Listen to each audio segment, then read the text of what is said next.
Welcome to the wonderful world of dance, bringing you exclusive interviews with top dancers and choreographers and reviews of the world's best companies across the globe. You can find lots more on our website at thewonderfulworldofdance.com. Hi, this is Savannah Saunders from The Wonderful World of Dance, and today I'm excited to introduce Briar Adams, dancer, choreographer and artistic director of Hack Ballet. And I'm really excited to learn about this ballet company. So welcome, Briar. Hi, thanks for joining us. Hey. Hi. So let's get started. Tell us when and why personally you started dancing in the first place. When I started dancing? Yeah. I was a little girl and my mom sent me to ballet lessons like every other little girl in the local area. Like, I think that's really common actually, especially when I was growing up. Like, little girls went to ballet class and little boys got sent to football, and there was a bit of gender awareness back then, but not as much as now. So like, it was really very pink, and like, I mean, actually little girls' ballet classes are still very pink and kind of interesting because where did you grow up? I grew up in Box Hill, which is a suburb of Melbourne. So it's like named after Box Hill in the UK, but it's actually in the eastern suburbs of Melbourne. My grandmother built a house with her mother. So it's my great-grandmother and my grandmother, my grandmother had a brother as well. It was that area was being developed. It used to be orchards, like farmland, and it was the end of a tram line coming out from Melbourne Central, and it was like new housing development. So lots of weatherboards, bungalows were going up on a quarter-acre block, typical Australian house with kind of like a wide frontage and a big yard, and they like planted all the garden out and everything. And then I went to the local ballet school, and that was sort of started roughly around the same time. There's an association, Box Hill Ballet Association, so it's like a voluntary committee-run non-profit organisation, and they started a ballet group in the area. So it's big on Shiketi style, and that they provided classes to the area. It became quite a big school. And then it's just, the area's changed so much. Like, that was my grandparents. So that's my great-grandmother. My great-grandfather died from an illness. Okay. So my great-grandmother was a single mom. Mm-hmm. So she built that house, and they lived there since 1941, and she died in 86. So 40 years, and they really saw the area really change. And then my dad moved into the house where my great-grandmother died. So then I grew up in that house as well. Wow. So, yeah. And I mean, in the UK, that's not long, that's not a lot of history. But in Australia, 4 generations in one house, amazing. Yeah, that is quite a lot of history for our good old young country. Well, for Australia, yeah, it's very different now. There's a lot of new development in that area. Big Asian population moving to that area. Lots of they're putting up huge towers, like 50-story flats. Wow. Around the train station. So from an area that was like, when my great grandmother moved there, was purely orchards, like apple trees, as far as the eye could see, and then now it's like a major centre. Wow. And so you were dancing at the local ballet school. Yeah. How long were you there, and sort of how did you, or when did you think, well, maybe this is something I wouldn't mind doing for a career? Mm-hmm. So I started taking lessons at the age of 4, mm-hmm. and actually I still have a very strong connection with that school. The school has a philosophy that's very open, so they wouldn't necessarily make it their main goal to train dancers for professional work. So some people who do go to that school do end up pursuing it as a career working in the industry, but actually it's a community organization and it's very accepting. So there's always been a strong ethos of accessibility, and we used to have dancers who maybe had disabilities or didn't have sort of like the perfect ideal body type, and it was sort of like all welcome and very much focused on choreography and performances and the contribution of all of the dancers to like creating the shows, and everyone kind of pitched in. So there's this really great community feeling, which actually I'm sure a lot of schools have this.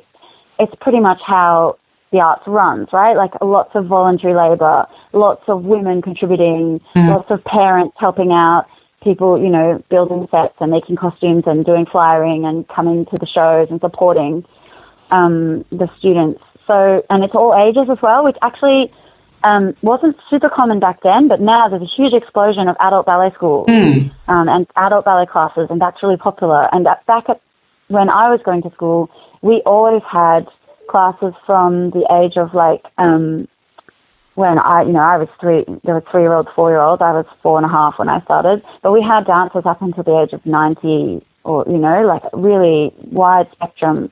And then by the time I was a teenager, I was taking classes like the open adult groups, and that was like,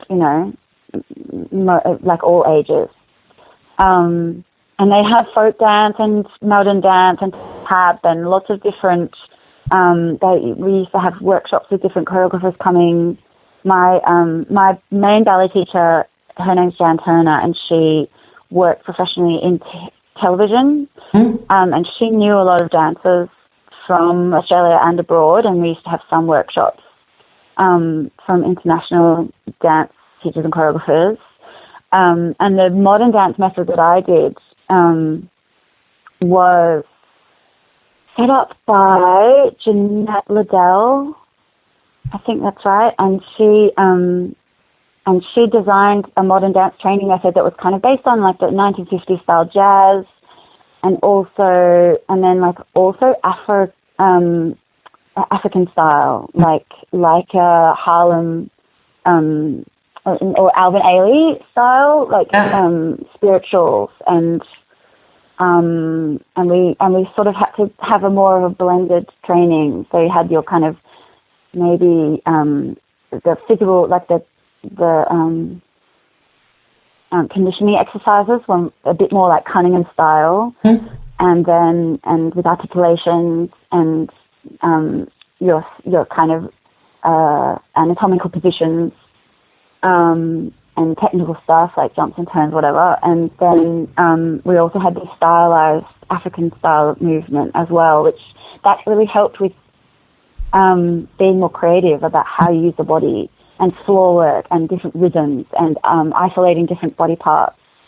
But we always did choreography. So like, I think from the age of about 10, my teachers really encouraged us to, like for our end of year shows, we would always make a group choreography where all of the dancers contributed, and we would negotiate to like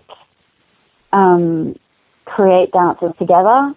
And I think I'm not really sure what made me so determined to pursue it, because my parents are both artists, and my parents were artists in the 80s when there was actually still quite a lot of funding for independent artists in Australia, and the funding was drying up. So by the time I went to high school, there was, like the early 90s, there was a recession and money was being cut, and it wasn't necessarily like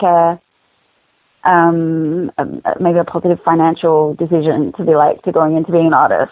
But I think I really just wanted to be good. Like I wanted to get good training and to sort of explore my own potential as a dancer and and to learn a lot and to be really fit and have all the skills that I could manage to acquire. So I think, I don't know, I feel like I I always had these kind of two competing goals, which was I needed to get, you know, my kind of general education, go to university, have qualifications to so-called fall back on, like like what are you going to do for your day job kind of thing. Yeah.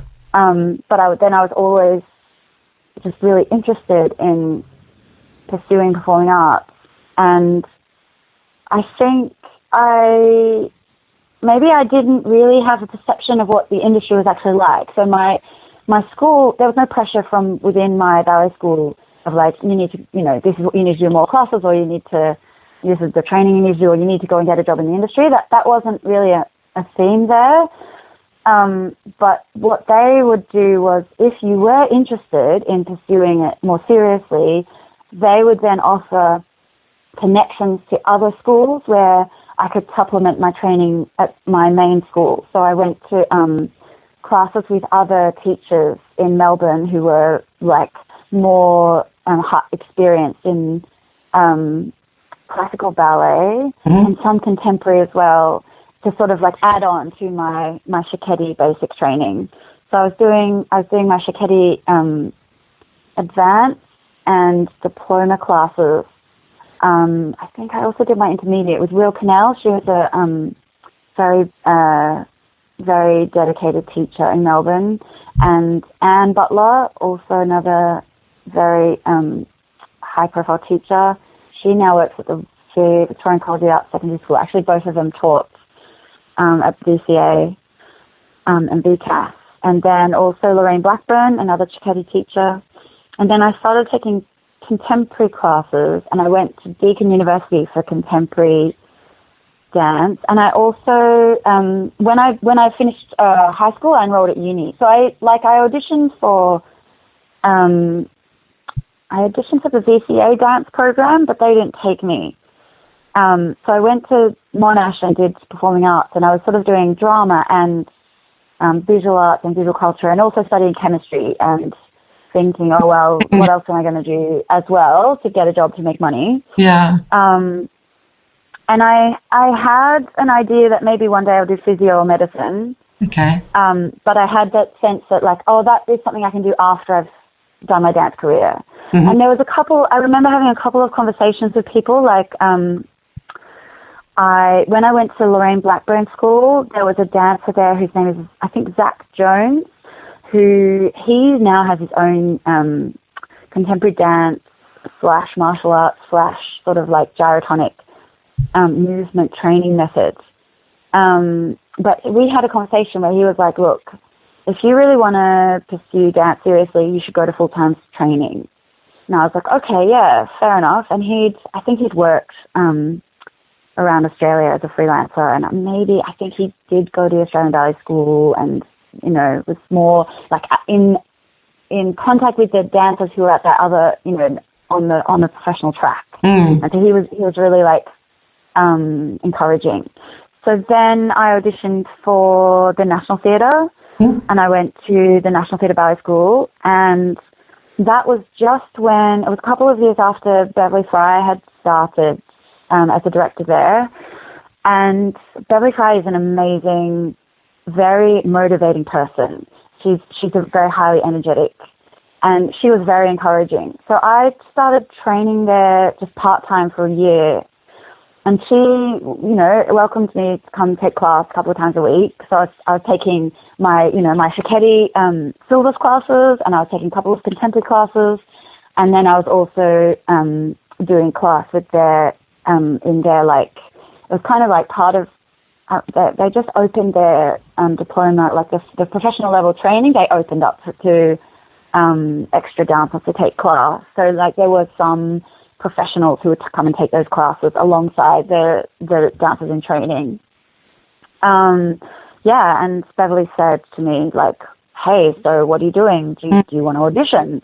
And I was like, well, I guess, like, I don't know. I kind of had this sense that I'm not sure that I'm good enough. Like, I don't know if I'm going to make it. I haven't come from a background of being really pressured to achieve a high professional standard in my training, but like I'm very keen and motivated and interested, and I want to perform, and I'm interested in choreography. And she was like, yeah, look, it's definitely possible. You just have to work really hard. But do you understand, like, I'd been out of school a couple of years. So she was like, well, are you going to be comfortable with the fact that, like, you're a bit older than the general cohort that are coming in? Because most, I think it's still the case, most dancers go full-time training much younger. Like, a lot of dancers at that time were, they would quit their academic school and they would do their final years of school by correspondence so that they could take dance classes full-time in the daytime, and then they would do their school, like, after hours. So there were a few girls in that position who were, like, 15 or 16 doing dance full-time and then also taking, like, their English and mathematics and psychology maybe after school. And the program there would allow you, they had a teacher on staff who would supervise the distance ed students to make sure that they got their higher, like, it's a DCE, so like A levels here. But I'd already finished high school and I'd got into university, and I was taking class part-time, working part-time, and then, like, trying to just do as much dancing as possible. And Beverly offered me a place on the course for the following year. And she said, look, I've seen you dance. I know you work hard. You don't need to do a formal audition. You just need to fill out the forms and you've got a place. And I was like, oh, wow, that's really exciting. And then I actually, so we had that conversation, and literally, like, the next week I got ill, and I was ill for, like, a month or something, and then it was the end of the year, and I was, like, working, and I had end of year shows, and I didn't see her again until the following January, and I was like, so I'm here to take my place, and she was like, oh, I didn't know that you were definitely coming, and I was like, yes. So anyway, a purposeful story, but so then I went to the National. I did my 2 years there. It was very, very, very hard, and at the end of it, I still didn't feel like I was ready. But then again, I knew that I was already older than most of the people graduating from full-time training. So I was kind of like, well, all right, got to do this. So I actually went back to uni for one more year, and I was doing, like, part-time ballet, part-time contemporary dance. I went back to Deakin, and I was working and saving money. And then I was like, right, I've set my sights. I'm going abroad. And that was always, like, so I think for a lot of dancers in Australia, it's always the goal. Like, you kind of get told there's work in the rest of the world, so you have to go out and find it and look for it. So I think I did spend a bit of time reflecting because ballet is difficult, and I have my strengths and weaknesses as in my physical, my corporeal existence as a dancer. I got a lot of injuries, and I had to push through, learning about my body and learning a lot how to manage things. So I wasn't, and, like, I'm a very creative person, and my interests are very diverse. So I wasn't super convinced that being in the core of a classical company was exactly what I wanted. But I did want to experience more of the world. Like, I had a very sheltered experience. Like, apart from ballet, I didn't really know that much about anything.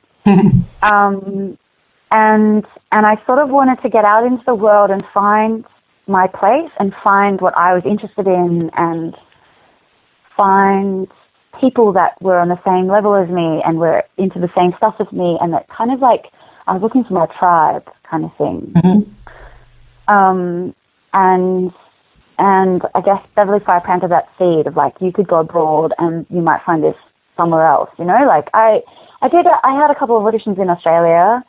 But, in Australia, there's not the volume of stuff happening there. Like, there's very good schools and there's very high quality productions, but it's a big country and things are very spread out, and there's not as much touring that happens. So you don't get international companies coming there as much. Well, like, maybe now more a bit, but back then it was really like there was Melbourne Festival once a year, and there'd be a couple of other tours, but it was really sparse. Absolutely. So if you didn't get into like the local, there's the national ballet company, and there's a couple of state ballet companies, and there's a couple of contemporary state companies, and then there's a few, a handful of independent choreographers working, and people were, they'd apply for grants and do projects.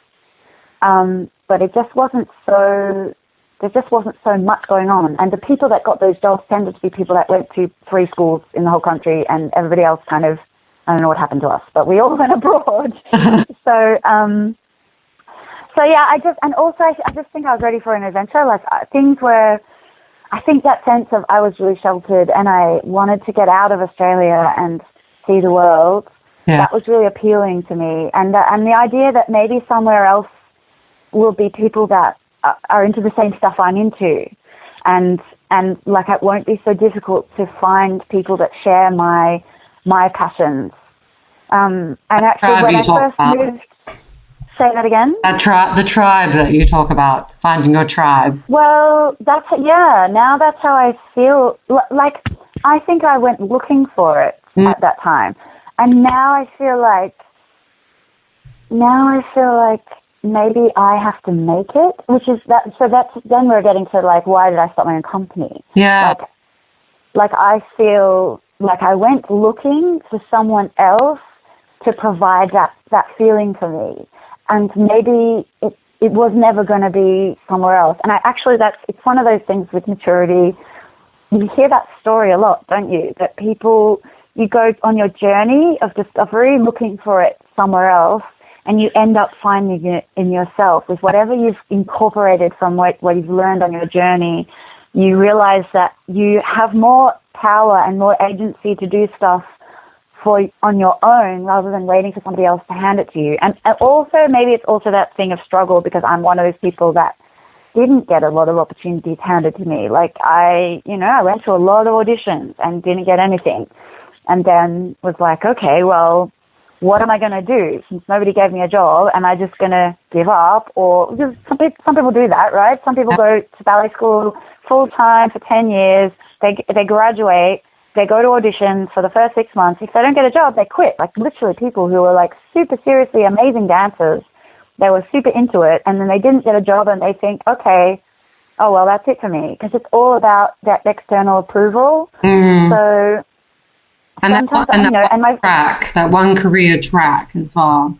So, yes, and maybe those schools that do prepare you for the profession, in inverted commas, those schools only can teach you to be the kind of dancer that those schools know how to prepare you for. Does that make sense? Like, absolutely. The school is a product of the teachers and the people who work there, what their experience was. And the world is so different now to what it was 20 or 30 years ago. So, like, I've already been out of school. This will be probably my 15, 16 something years. What year is it? 14 years since I graduated. The world now is already different to when I graduated. And since when my teachers graduated, it's like poles apart, politically, economically, enough change in technology, communication. Actually, we do have some skills that do carry us through, that are transferable, but there's so many different ways that the world operates now, where it's not just like you only get to have a job if the state company employs you on a full-time contract, because that virtually doesn't exist. And actually, the gatekeepers and the methods of delivery, like the way that art is consumed by people, it's just not the same, right? Like, there's so much more that's mediatized and through technology rather than live, like people sitting in a theater watching a show. And that happens as well. I don't know. It's really, I feel like we're all in a big soup and nobody really knows what's happening. And there are these existing structures, but then there's also all these different new things that are influencing us. Yeah. So, everyone I know now is a freelancer, and pretty much everyone I know, even if they have worked for one of the big state ballet companies, those people have always all been freelancers and will be freelancers again. They're all cycling in and out of jobs. A lot of a lot of people get, you know, a 1-year contract or a 6-month contract with a big company, but those are rare, and then those people are back to being freelancers again later on. And we're sort of like all in the same boat of trying to eke out an existence and doing lots of different things that are sort of related to our practice as dancers. But it's tough to envision, like, I think for a long time I felt really guilty and ashamed that I hadn't made it, in inverted commas again, like, oh, you know, I'm going abroad and I'm going to get a job in a company, and that when I've done that, then I will have made it. And I think for about 10 years, I felt really bad that hadn't happened. And now I'm starting to realize that actually, like, maybe it's just not, I mean, that's not everything. Do you know what I mean? Like, it's really interesting to say that. And maybe I wouldn't have been that happy doing that either. Like, so that, yeah, you do. And now you do actually hear a lot more from people. Like, people are more accessible. Dancers in these big companies, choreographers in these big companies, directors, people who are, you know, maybe the creative side, the production side, or the company managers, where they don't have so much of a voice. But you do hear more, you know, on social media or online, people writing articles, publishing blog posts, doing interviews, where you hear what people say, and you know, these Q&As, like where you go and meet the choreographer, and or there's lots of networking events. So there's actually, or whether or not that's just I'm more mature and I have more, my personal network is bigger and I'm getting access to these people. But I feel like now I know that those people are just people. And actually, I forgot where I was going with this, but more like maybe when I left Australia, when I was in school, I had no idea what it was really like to be a professional dancer. All I knew was turning up every day to do class and having my director at ballet school tell me what it was going to be like. But I had no real experience of that. And then coming out into the real world, maybe like I've had a few freelance jobs and I know people who've had various, you know, positions in various companies. And now I feel like I have a much better understanding of the reality. So I feel like a lot of the things that I know now as a freelancer, I kind of had to learn as I went. And I've been also catching the same wave that the rest of the world has been with Facebook and Instagram and video and YouTube. And then you start having to make choices about what you do and is it making you happy. So like I've just in just in the last few days, I've been contemplating my my attitude to social media and whether I care very much about sort of producing my Instagram feed and uploading stuff to YouTube, and is that actually the thing I want to do with my art?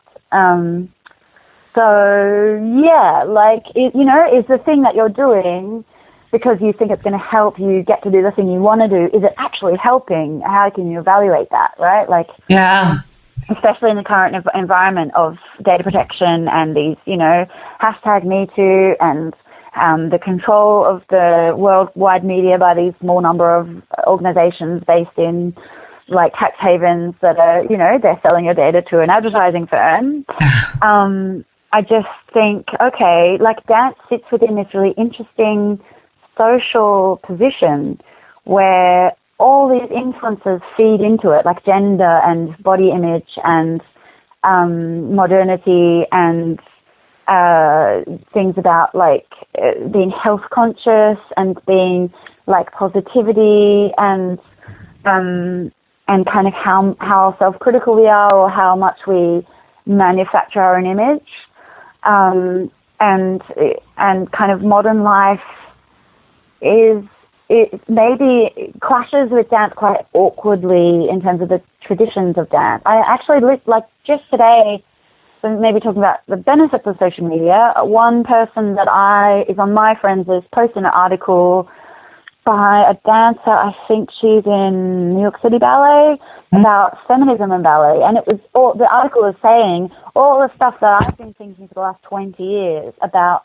how gendered ballet is and how frustrating it is that the art that we are exposed to like reproduces these old-fashioned gender roles and institutions that we might not necessarily want to maintain or reproduce if we could have more agency over it. Yeah. So I guess like those are the things, you know, like when I went to auditions when I first graduated and I was told, hey, you're a lovely dancer, but you need to lose weight, like that, we just should not be having that conversation anymore. Do you know what I mean? Like, Absolutely.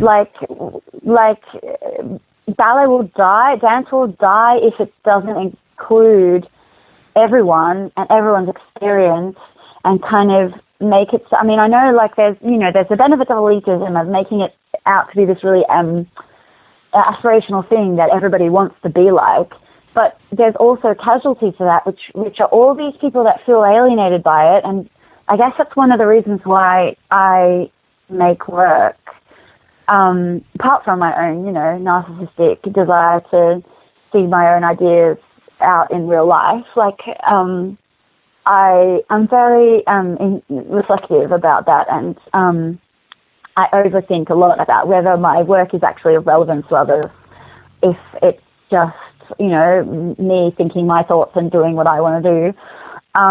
But then, you know, on my positive upswings, I feel like actually like that passion is what other people find inspiring. Mm-hmm. And if I lead by example and I do stuff that when I see it, I get excited, that will encourage other people to also do stuff that they get excited by.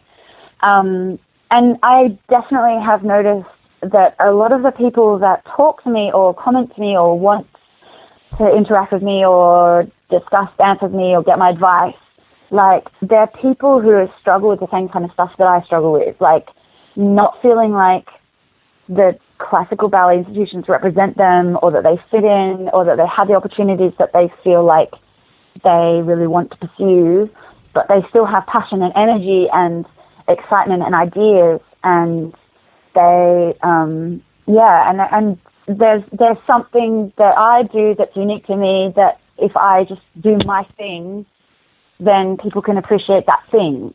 Tell us about that thing. Tell us about your work and tell us about your choreography. I find it super hard to talk about.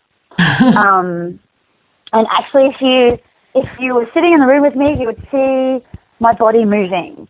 And actually, like I talk my hands. I do that classic dancer thing of like I demonstrate with my body what I think. Mm-hmm. And so, all right, well, I'll start as a starting point the things that I have made.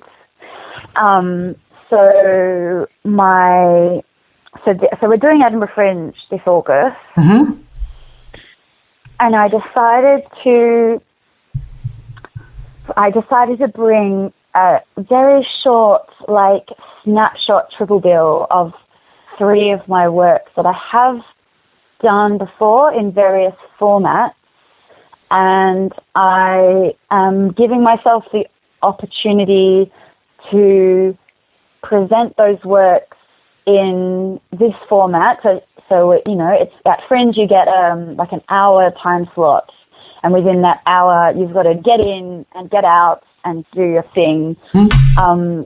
So it's like, okay, well you're going to have about 45 minutes of dance, and within that it's very free, whatever you want to do.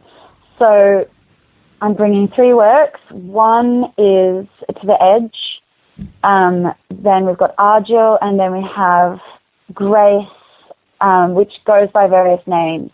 But I have, that one is this long, I've had this project going for a couple of years on PTSD and trauma, and looking at the impact of relationships when someone experiences PTSD and trauma. But I also have, sorry. What inspired that subject? PTSD and trauma. That's quite a subject to tackle. Why tackle that? Maybe, but then there's also this other thing, which like a lot of the time choreographers talk about their process, and I tend to do this too. Like, I'll talk about what inspired me and what I'm thinking about when I'm making choreography, but you might not see those things in the work, and I don't care if you don't see what I'm seeing, as long as you like or find interesting what I made. So I think actually what I find interesting to watch is the physical expression of the emotion and the connection between the people. So I really love watching duets and pas de deux. And I find, I guess maybe I have a personal fascination with connections between people in the space. So I don't enjoy watching solos as much as I enjoy watching partnerships. And maybe it's just an obsession. Just something I really like watching and thinking about and making. And so that subject, it came out of a personal story, like someone I know was affected by family violence. Right. And that grew into this long project because, like, after I started the project, then my family went through some really tough times. And then maybe the subject has morphed as I have morphed, and I'm also in my work feeling like I need to give myself more space to not necessarily create artifacts. So I used to think that I was, my job was to create a sort of repertoire of art, dance artwork as objects. So like, I make this work and I'll put that down, and I'll make the next work and I'll put that down, and I'll make the next work, and it's like I'm putting them in a bank vault, and then they're there as these kind of like historical things that you can go and look back at, and like the life away, repertoire is redone and redone over again. The same works tour around the world and get made on different ballet companies, like your classical canon, Swan Lakes and Sleeping Beauties, etc. And I now think that that's not really what I'm doing. And every time I make a piece, it's like affected by who I am and who the people are that are in it and the circumstances that we're doing it under. So there are these like central themes, but then I sort of, and that's it's part of my, like, the idea behind the name of Hack Ballet, that it's always a hack. It's always put together from what's in front of me. So I'm a choreographer that tinkers a lot, and I'll make changes constantly, and I'll always be kind of like making it work in the moment, which means I'm comfortable, like I'm a lot more comfortable with improvising and taking ownership of material than some other classically trained dancers are, who are much more like, I want to be told exactly what to do, and then to practice it and practice it and practice it until it's perfect, and then to know, yes, it's right, or no, it's not right. And that's kind of that's one side of classical training that's really beautiful but can be restricting.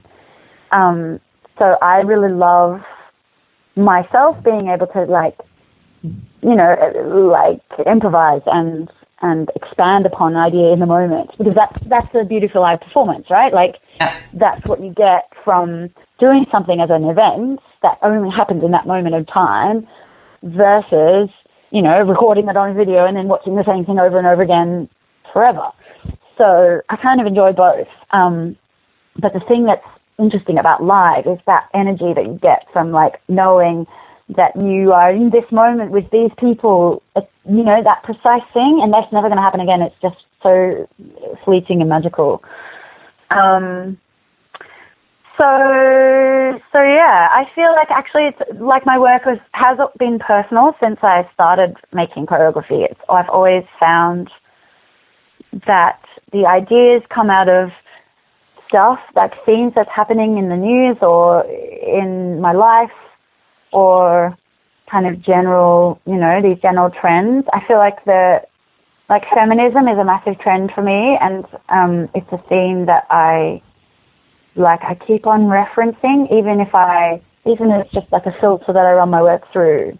So one of my interests is, which actually in the article that I mentioned by this dancer who was saying ballet should just embrace feminism, that idea of like, why do men still do all the jumps and women still do all the point work, and if the men are doing the point work, it's funny because it's the Trox, like, or it's, the ugly stepsister in Cinderella. Like, I remember seeing a really interesting piece in Australia years ago by Bangara Dance Theatre where the men wore point shoes, and it was a very tribal, like organic, completely without irony, this dance where they were holding sticks and dancing on points, and they looked like stick creatures, like they looked like insects, and it was really spiritual and beautiful and otherworldly, and not like they weren't trying to be like, oh, ha ha ha, look at these boys wearing point shoes doing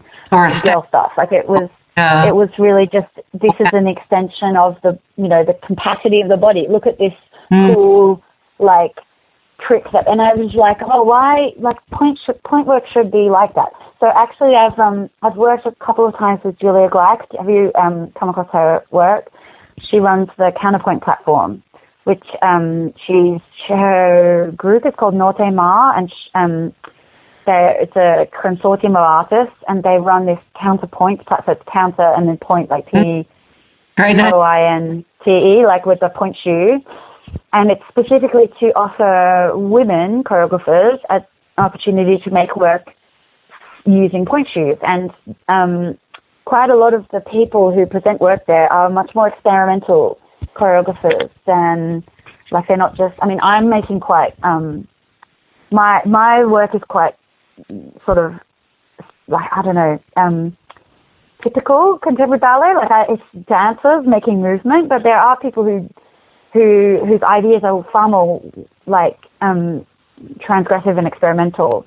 And that's one of the platforms where I've had an opportunity to work and then see other people's work and to think about that concept of, like, who gives you permission to make a choreography and call it ballet and use point work. And when I first did her platform, it was kind of like the first time that I felt brave enough to wear point shoes on stage and say that what I did was contemporary ballet, because I think there is this perception that, like, there's a lot of judgment in ballet, and there's a lot of people telling you whether you're doing it right or wrong. And I think the movement now with female choreographers, and, maybe just independent choreographers in general, like saying, wait, let me take this material of ballet and mess with it a bit, and that being okay, that's quite modern, and it's quite a new thing. Like, the whole idea of independent choreographers in classical ballet is quite, it doesn't really happen, because you need such a huge amount of infrastructure to have a ballet company and create a high quality, world class dance work. Like, ballet companies, you need the facilities. You need it to be safe. But I mean, I think that's why things are, if you can make your work be a bit more experimental and account for the fact that you're working in not the perfect conditions for traditional classical ballet, then you actually have a lot more freedom to expand the form according to the circumstances within that you're making that work. So yeah, it's been really good for me to have those platforms, even if it's like, in general it's hard to get work made. But then there's kind of this movement of people in the dance world who want to push the boundaries and make new stuff, and not necessarily, they're not connected to big companies, or they don't have a huge amount of independent funding, but it's kind of like there's an energy around it, so that there are people who encourage me to keep going because they appreciate what I'm doing and they want to see me do more. So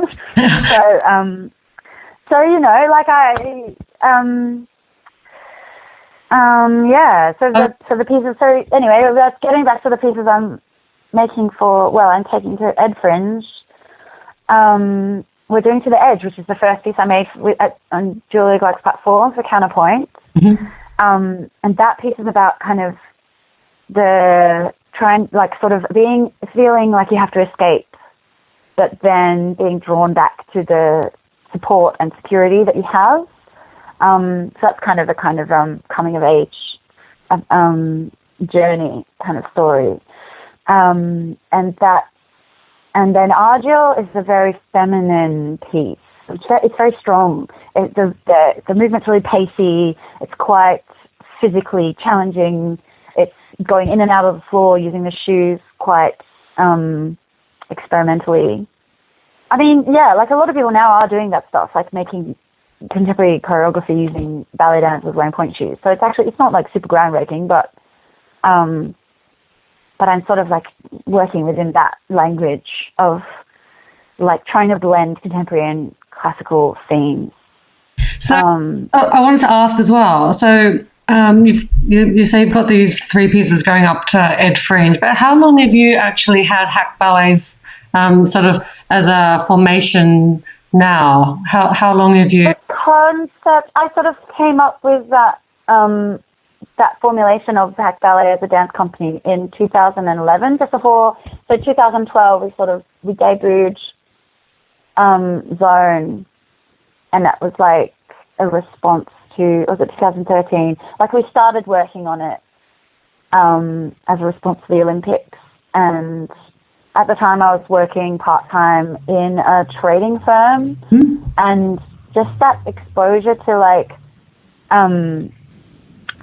really intense intellectual like IT finance people who also have this very dedicated and focused attitude to success and high performance.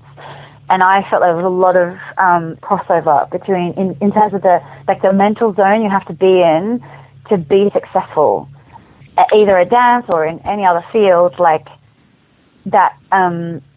That I observed and experienced the sense of having to really streamline your focus and disregard your own feelings and other people around you, and just kind of like focus on your goal and just go for your goal no matter what.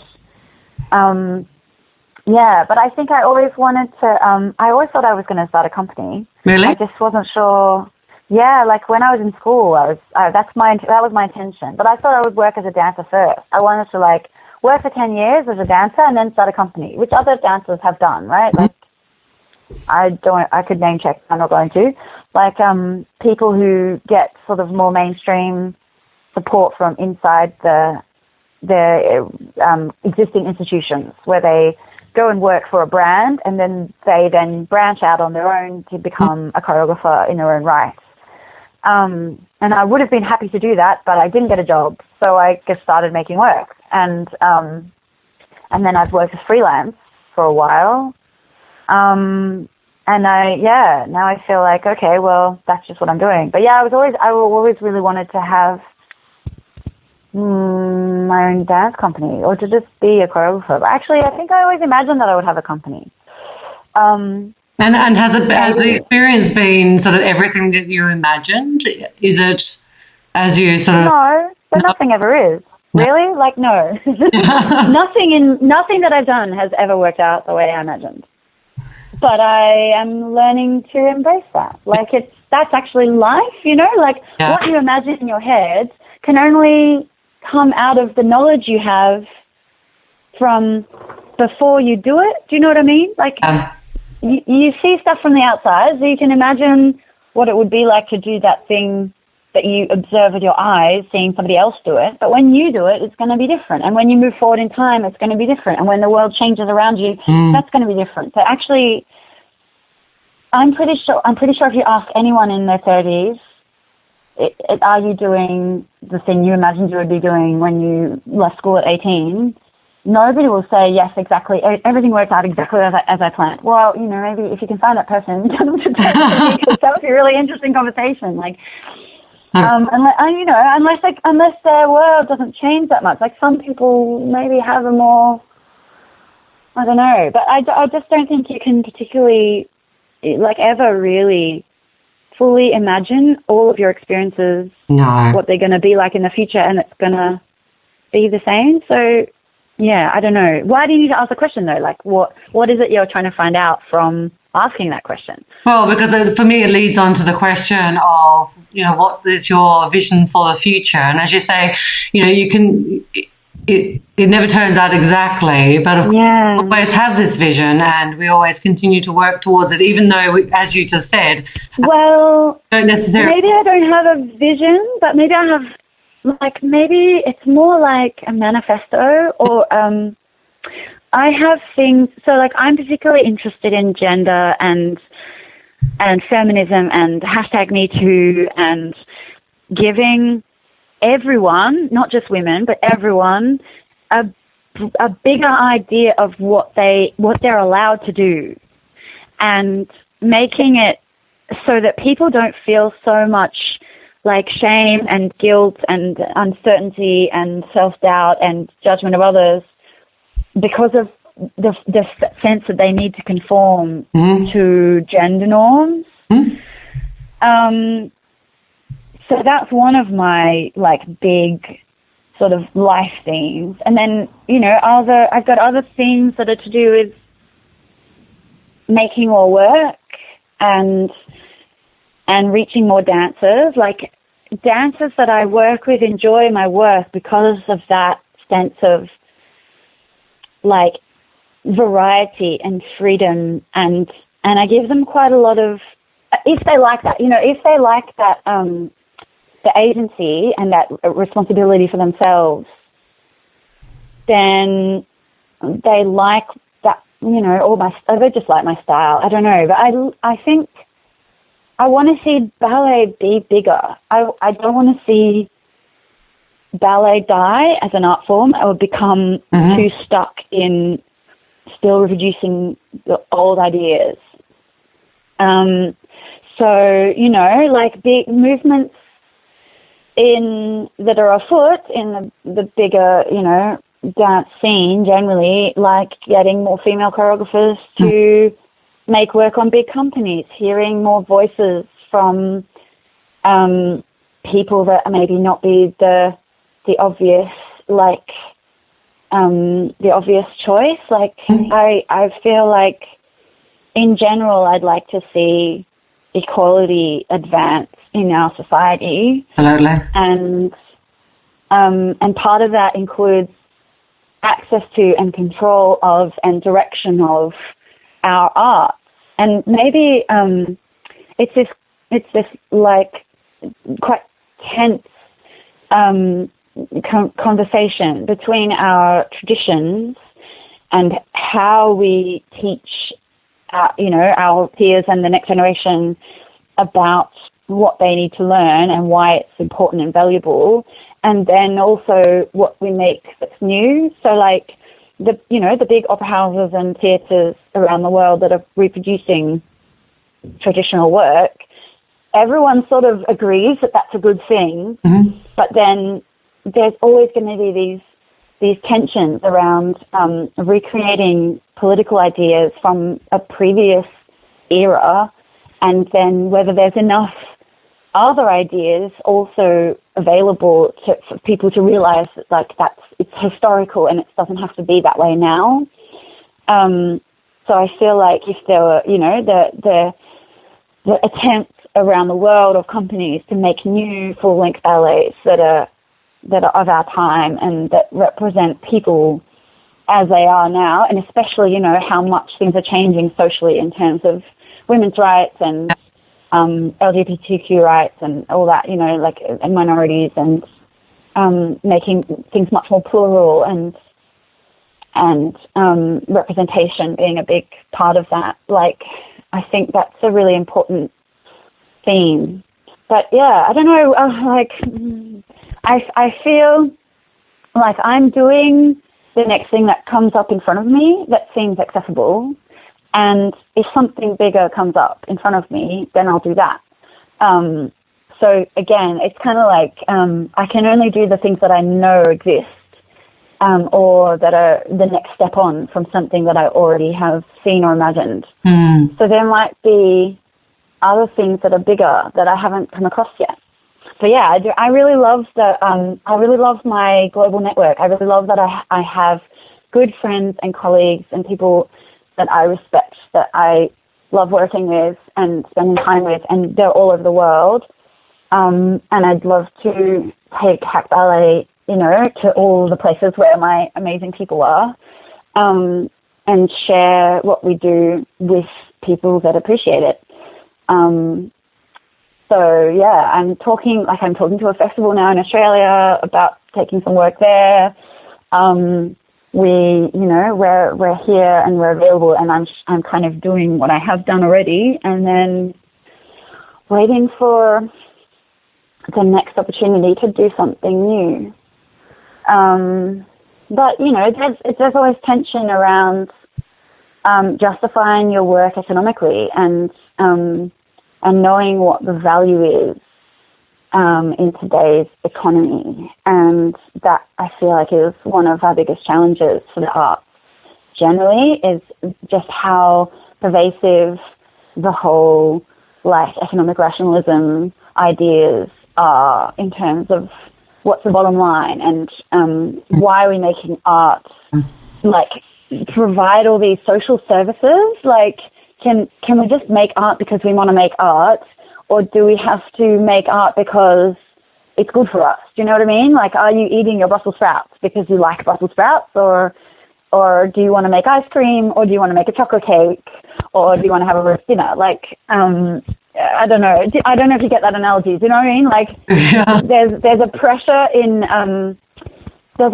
art funding for art to tick all these boxes of what it's going to benefit everyone.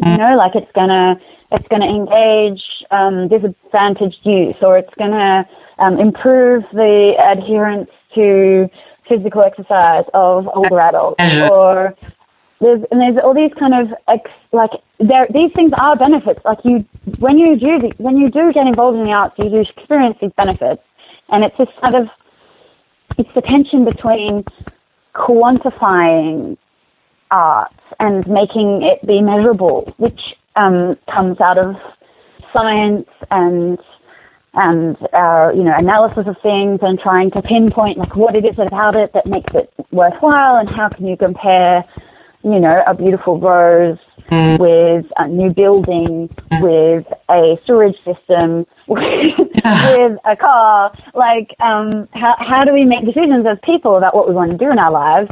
We sort of try to have this kind of triple bottom line and add up all the things and get an equation at the end. It's like the algorithmic approach to everything. And as we've all realized, the algorithmic approach we're not always satisfied with those answers. So there's still going to be this kind of there's the ephemeral stuff that it find really hard to put words to why we do it. And actually sometimes I spend a lot of time reflecting on the socio-political motivations behind what I'm doing, and I can do that, and it's great, and it's really interesting, but I'm not necessarily any happier as a result of doing that reflection. Maybe I understand things, but understanding, I don't know, it's just one of the things. So I've contemplated doing a PhD, but I've got too many topics and I haven't narrowed them down yet. So the practice as research idea as well really appeals to me. Can we create a way of a language around talking about what we do that makes the art, that gives the art experience of making and doing art the equal value to other forms of knowledge, which comes out of philosophy of language and philosophy of knowledge, which is, all these Western ideas of what is valuable and what is truth and how can we know things. So it's kind of it's interesting, but it's kind of everything all at once, and that it's very big.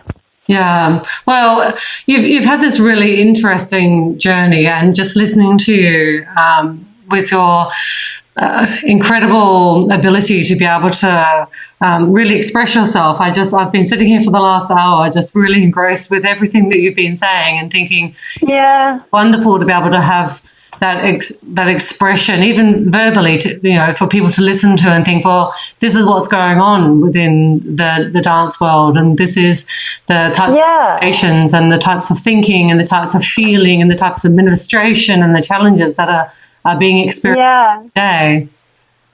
I mean, this is something that is very important for dancers to realize as well, that dancers actually have a voice, and sometimes we're often sort of reduced to our bodies and reduced to what we look like, but there is a lot of politics and thinking behind what we're doing, and it's important for people to realize that what they're doing has these kind of social and political ramifications, and it's more than just appearance. It's actually, there's a lot of philosophy going on behind our practices. It's meditation, or it's physical fitness, or it's beauty. These are all sociological concepts that dancers could have very interesting opinions on, and people might want to hear what they say. So, yeah, it's really interesting to see those connections across the art into the more general culture and society. Yeah, definitely. And I just wanted to ask you a final question. Given your journey so far, and it's to continue, there's clearly so much that you are currently doing and are going to be doing in the future. But what advice would you give to other aspiring dancers who, particularly, I sort of resonate with that story about, the dancer in Australia and, what's not necessarily available, and the requirement really to be able to ship off to another country and to find an industry that is more full. But what advice would you give to other aspiring dancers who might think, well, actually my voice, my thought, the experiences that I've been through, perhaps I'd like to run my own company? What advice would you give to others? I'm pretty sure that when you first asked me this question, when you first sent me the questions, I kind of had a great answer. Now I've forgotten. I think it's a tough one. But it's maybe like on just offhand from what I'm thinking about now. It's actually to try to avoid the scary negative ways of being too self-critical and too judgmental of yourself and others when things don't work out the way you were told they would, or the way that you expected. A kind of things don't look the way they look now, and they won't stay the same forever. I guess maybe it's about being flexible about who you're looking to for advice, and using your actual real life experience to inform you about your decisions, and using what gives you pleasure and joy as a kind of a cipher. Like, if you love something, insert expletive, go and do it. Like, go and make more of what you love, and tell everyone why you love it, even if it's kind of embarrassing, or you think it's like, oh, it's not so cool, if you find something really inspiring, go and do it. Don't expect other people to get it. Like, other people often they are on their own journey of judgment and their fixed ideas from their past, and they might not understand what you're doing. So don't judge them for judging you, or don't judge them for not getting it, but continue to explore what switches you on and makes you excited, and look further into that, and understand that you're not going to get it straight away. And I don't know, for me it's taken so long to get somewhere that I feel like I don't even know if I am anywhere now. But I guess the thing that keeps you alive is when you're doing something that you do really believe in yourself. And I guess this is something I tell other dancers as well, is like, don't just wait around for choreographers to give you jobs. Like, why don't you spread the stuff that you love, you know, help people to get people to come to their shows and to support their ideas and to support that, you know, when people have fundraising campaigns, like, do that like and share thing, you know, like, if you help others in the industry, it's a real golden circle, isn't it? Like, you help others and then you will receive help in as well, you know, like, show your generosity and your and how much you appreciate others. Tell people when you love their work, and tell people about stuff that you love, and kind of, because the world is full of horrible, you know, there's a lot of destruction and there's a lot of evil kind of people who are deprived and people who are angry and people who want to tear things down. And it sounds like a cliche, but the more that you put something positive out in the world, it kind of like tries to counteract the negative side. And just, you know, that, I guess, not taking too seriously people that tell you that you're wrong or put you down or tell you that you shouldn't be doing what you're doing, because those people just have their opinion. and eventually, like, you are the industry. Does that make sense? Like, this is the industry. You are it. You are the next generation. You are the voice. You are someone who actually has agency and power to promote stuff that you believe in. And you are a customer, and you are a producer, and you are a creative. And don't wait for other people to tell you what is and isn't true. Go with your own experience. That is such great advice, and it sort of, for me, draws a couple of points you made earlier about being part of a global network, a dance community, and building your own tribe.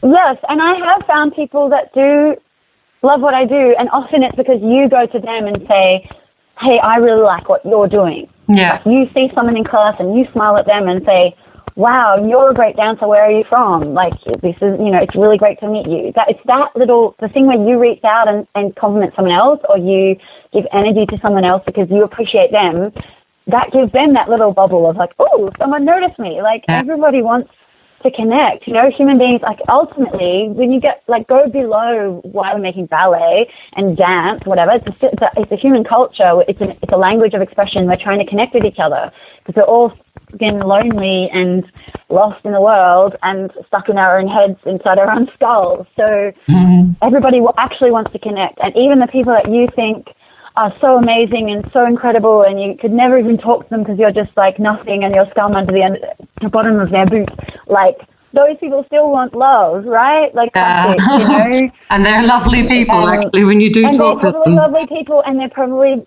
you know, really scared of judgment and really scared of going wrong themselves, and they really want to do well, and they really want you to like their next piece or their next, you know, solo, or they're trying to look after their mom, or they're trying to look after their kid, you know. Like, everyone is a real human being and has real thoughts and feelings, and that incredibleness it's both a blessing and a curse for them. So maybe you try and reach out to them. Don't be offended if they, you know, are not in the mood to be reached out to, because that can happen as well. But, like, sometimes the best things happen when you step up and go, well, maybe if I offer something and see what happens. But it's taking a risk, and that's frightening. So you have to be brave.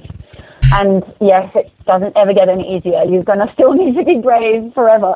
Oh, Briar, and I hear, you know, a lot of artists say that, don't you? Like, it's always a challenge.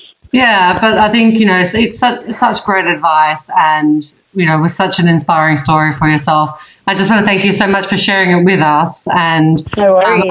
I just want to also give a bit of a shout out to your website, you know, hackballet.com. So if people want to learn more about your choreography, the classes and workshops that you hold, and more about the company and what's coming up at either Edge Fringe or hopefully the Australian Festival and other work. Yeah, to reach out to you and to track you down on your website and on your socials. Thank you so much, Briar. Don't forget to subscribe. We've got some incredible interviews coming up with principal ballerinas and renowned choreographers. We love dance and ballet, and we hope you'll love us. Join us on Facebook and Twitter.